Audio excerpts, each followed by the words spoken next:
My point is, listen, the Wall Street Journal, New York Times, Washington Post, all these people have investigative departments. If this guy's a kook, and I don't know whether he is or not, but if he is, then this should be easy to hold his head under the water and embarrass him, because if he's saying this about the president and it is untrue, that is awful. And my question is this.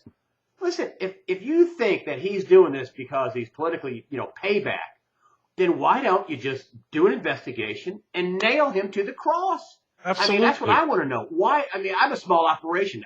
I don't know whether he's telling the truth or not. I suspect he is, but if he is not, then all these news agencies should, they follow around Mitt Romney and the trail of what he made 15 years ago or whatever. And I'm not a fan of Republicans or Democrats either way, but if you have time to do that, don't you have time to look into what this sheriff is saying and embarrass him if he's false, if he's bringing false witness against the president of the United States? Then you should kick his tail, literally. And he should be tossed. With literature. The guy should be tossed. Yes. Right? He has no business being a sheriff. But instead, what do, Greg? They Nothing. Marginalize him, minimize him, and ignore him. Which I find, what is up with that? I mean, this is a guy who has ever in the past said, wow, Ronald Reagan, and listen, if Ronald Reagan, if somebody made a charge against him, and I don't want to get into the Democrat and Republican, if somebody made the charge against Bill Clinton, oh, man, they would have come down on them heel and spur. They would embarrass them to where they couldn't be dog catcher. My question is, why aren't they doing it? I don't know whether he's got a fake birth certificate or not. I'm not an investigator. My question is, why isn't the mainstream media doing this? Because they're no longer media. They don't report. Yes, isn't that sad? They're so uncurious. They just take everything that they get from the administration as the truth with no vetting of anything. That's sad. And that's the death of the mainstream media that we're talking about, because, hey, it might have helped get Obama elected, but now we're past that, and they've lost all credibility, and people are wondering, who are these people? Whose side are they on? They're not helping you. They don't care about if you lost your job, if your company was shut down because of a government policy, and you lost your job. They don't care about you. All they care about are these mythical ratings and, putting the show in the can and going on to the next thing. And it's just disgraceful. It's a loss of mission. Their mission is to keep the government honest. Yes, no matter who's in power. And I don't care. I'm not a Democrat or a Republican, period. A lot of people think, well, I'm a Republican because I'm down on the Obama administration. No, I'm just down on any administration. If there was a Republican in the White House, people would be calling me a flaming liberal because I'm just after the Republican. Listen, I started my website after Bush 43 got out of office. I would have questioned the same amount of questions with Bush 43 as I did with Obama. But, Obama is, in terms of the financial sector, this is the third straight year of $1.3 trillion cash deficit. Even the USA Today did some reporting. Of course, they're 4 or 5 months behind John Williams, saying the real gap accounting of our deficit, including everything, commitments to Medicaid, Medicare, Fannie Mae, Freddie Mac, FHA, everything is $5 trillion a year. Not just 1.3 trillion. That's about what it's going to come out, somewhere in that neighborhood. And so, this fiscal cliff, people like Peter Schiff talk about fiscal cliff. Forget that. We're talking about the real fiscal cliff is going to be the rise and spike in interest rates. And that's what the game is all about. Holding down interest rates by hook or crook, however they can do it, print lots of money, buy bonds. And I ask people this about the housing, so-called recovery, which incidentally, they just had the latest Case-Shiller report. And on my site, I took the same press release that ABC and CBS and NBC and Wall Street Journal had. And, their headlines were truthful, but the rest of the story would make you think, wow, we're at a bottom. No, we're not. We had year-over-year declines of about 1%, a little more than 1, a little less than that. We still have year-over-year declines and 3.5% 30-year money. The housing market should be taking off like a rocket, but it's not. So what are they really doing? They're holding interest rates down by whatever means they can. And what happens when rates, I ask people this, and they just look at me like this. Oh, can I What tell happened you when what'll rates go back happen? up to 6 or 7%? Their What happens historic then? norm. That's the historic norm. 5 to 6% Sure. is the historic mean. And I can tell you exactly what's going to happen without even thinking about it. You will see another 30 to 40% hit on housing. And if Wall Street in the Northeast stops stops laying its golden eggs, New York, except for marginal areas, has only seen a 10 to 20% reduction in prices, unlike the rest of the country. They got most And of the bailout money. oh, of course, I'm not making any excuses for why. I don't think it's got to do with market fundamentals. It's got to do with the TARP money and the bailout money and that 16 trillion that's printed and just sent out one way and, keep it afloat. And all they're doing is keeping the banking system up. They're not helping you. They don't care about you if you're underwater. All they care about is keeping these too big to fails up, and semi-functioning as zombies. They're protecting those mortgage-backed securities, and they have a ton of them. I mean, Kerry, the problem is so bad, and this is what the mainstream media will not address. They changed the accounting rules in 2009. Now, not just for the banks, but all of them. But the banks were the biggest, beneficiary of changing the accounting rules, which allows them to value these mortgage-backed securities and real estate on their books at whatever they think they can get for them in the future. Now, who can do that? That's like me having this pen, and I say, hey, in the future, I think this pen would be worth $100,000 in the year 2045. It'll be an antique.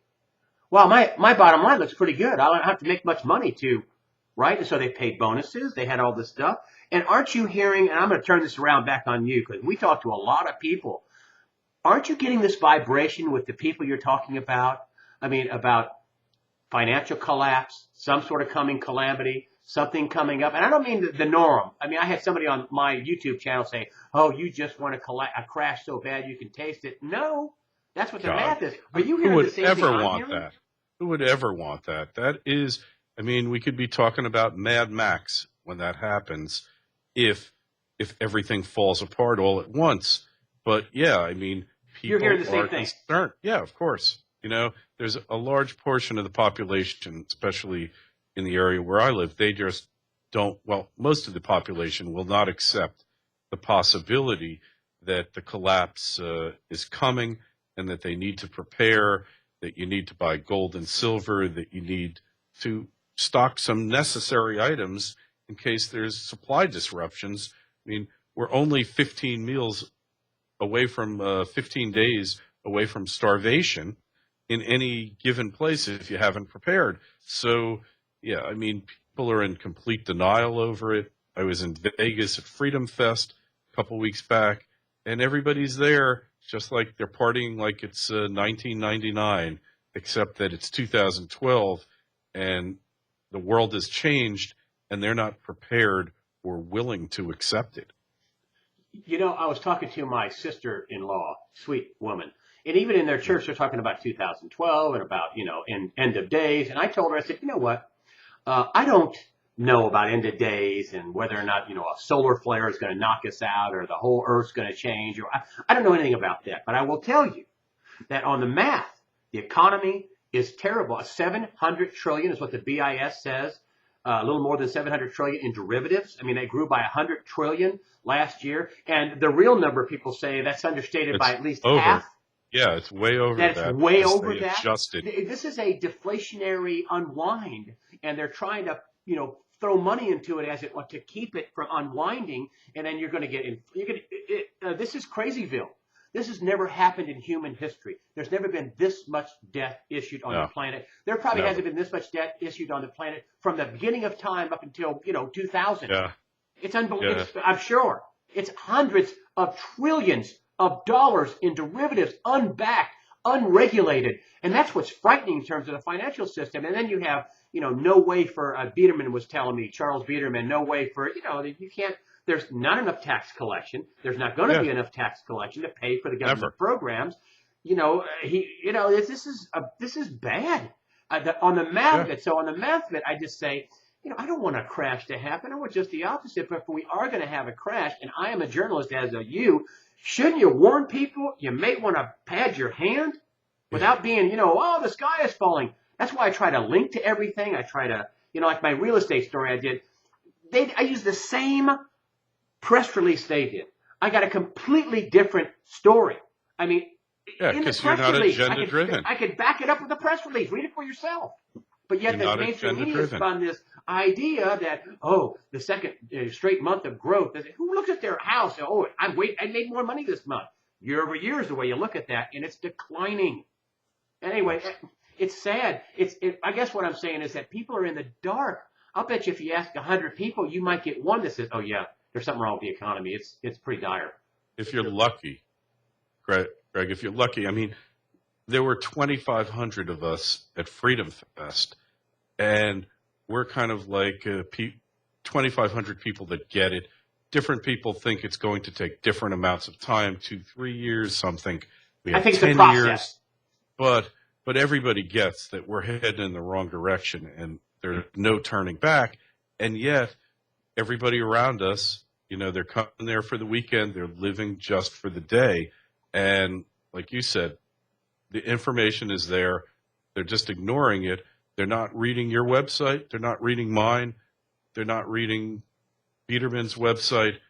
They need to be going to these places and learning about it. And I figure, hey, if we pick off some people here and there, we've done our job. Eventually, they'll tell their friends, and more people will get attuned to it because everybody knows, Greg, everybody knows people who can't find jobs, who are barely subsisting. They're living on the EBT cards. Everybody knows them. And for those people, for that 25% of the population, things are getting worse or they're already intolerable. And we just got to hope that there's not another 25% that joins them. Wasn't there a report out that said that 100,000 people were below the poverty line? Now, our poverty line is different than the poverty line in Pakistan or in India. But still, I mean, even if it's half, let's say they're off by half, let's say 50 million people. Yeah, 16. That's a huge number. Yeah, and it's increased. It's gone way up. So Greg, USA Watchdog, how long have you been doing it for? USAWatchdog.com. I was on this month, at the end of this month in 2009. And, Carrie, it was so sad. I spent hours, I still spend hours writing a piece and having all kinds of links and make sure people could read it and go, oh, here's the source, here's this. I wanted it to be actionable. I want people to know it's real, that the information is as real as it gets. I'm not saying I don't make mistakes, but I try not to, and I try to link to everything. But since 2000, I'd have 10 or 15 people. Now in a good month, I get 200,000 readers. I've just now started putting up videos in the last, 4 or 5 months. In television journalism, that it's a visual society and people want to see the news. I mean, that's really what it comes down to. But they want to see the network news less and less because it's lost credibility and, But you know what we're supposed to do as journalists? I don't, you have to edit. You can't put on everything in the world. People say, well, you're only going to do a 2-minute soundbite. Yeah, I'm going to, yeah, you're right, because I can't put your soundbite on for 20 minutes and their soundbite on for 20 minutes, and I can't do that. So I have to pick the information I think most and best represents what it is you're saying, for 30 seconds or whatever, because I don't get that much time. And we're supposed to boil things down and tell people, hey, look out for this. I do a weekly news wrap-up every week. And I probably spend, 6, 7, 8 hours on that the day I do it. I look at all the stuff. I look at all the stories. I look at it during the week. I post most of the stories on my weekly news wrap-up, and I boil it down. And I'll tell you, and we haven't touched on this, but the Middle East, oh, boy, it's how ugly. I mean, the Syria thing, listen, Iran has figured out if Syria goes down, okay? They're going They're too. going. That's where the battle is, I think.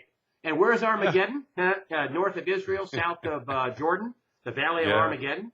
I mean, Russia is putting their Marines there. China's got ships out there. Russia has ships out there. NATO, the U.S., the Great Britain, the U.S. is backing, through their allies, backing through, Saudi Arabia and Jordan and Turkey. And I think the battle, everybody's looking, wait till they, bomb Israel, wait till Israel bombs Iran, or the other way around. I mean, both countries have said, I try not to take sides on either one. But I'm telling you, what I want to warn people about is Syria. I think Russia has drawn a line in the sand. There was a report out today that Iran sent their top envoy to Syria. They're seen together. I think China is also strong, completely behind the Syrian regime. Whether you like them or not, whether you think Assad's a good guy or not, what we're setting up for is, we have the Sunnis, which are the rebels, which are partly Al Qaeda, and then you have the Shia, which are Russia, China, and partly Hezbollah. And woo, what an ugly, ugly little scenario taking shape. I mean, Kofi Annan said, I quit, I'm done. Nobody wants, and he basically said nobody wants to have peace. That to me was like, Kofi Annan, former UN General Secretary, threw in the towel, a week or so ago, week and a half ago? That's bad. Well, it reminds me, and we got to conclude, but it reminds me of those famous words that Rodney King uttered during the LA riots. Why can't we all just get along? Yes. And it just makes no sense. The people really don't want to be killing one another. It's competing crime syndicates who want the goods from the Middle East, and that's what it all comes down to. If that goes off, let me tell you, I within a few days, the financial system with these derivatives will unwind. If that goes off. Everyone's financial system. Yes, there are going to be, I don't care who you like, I don't care if you like the Iranian or the Israeli or the U.S. or the Russian, I don't care who you like. If this goes off, the entire world will lose. Oh, yeah. Well, all we can do is hope. It's not going to happen. Anyway, Greg, hey, thanks so much for being on FinancialSurvivalNetwork.com. Go to USAWatchdog.com to get the latest scoop from Greg. And you can see this interview as well as others I've done with Greg and many other financial luminaries around the world. Greg, we'll talk to you again soon. You be well. Thank you, sir. All right.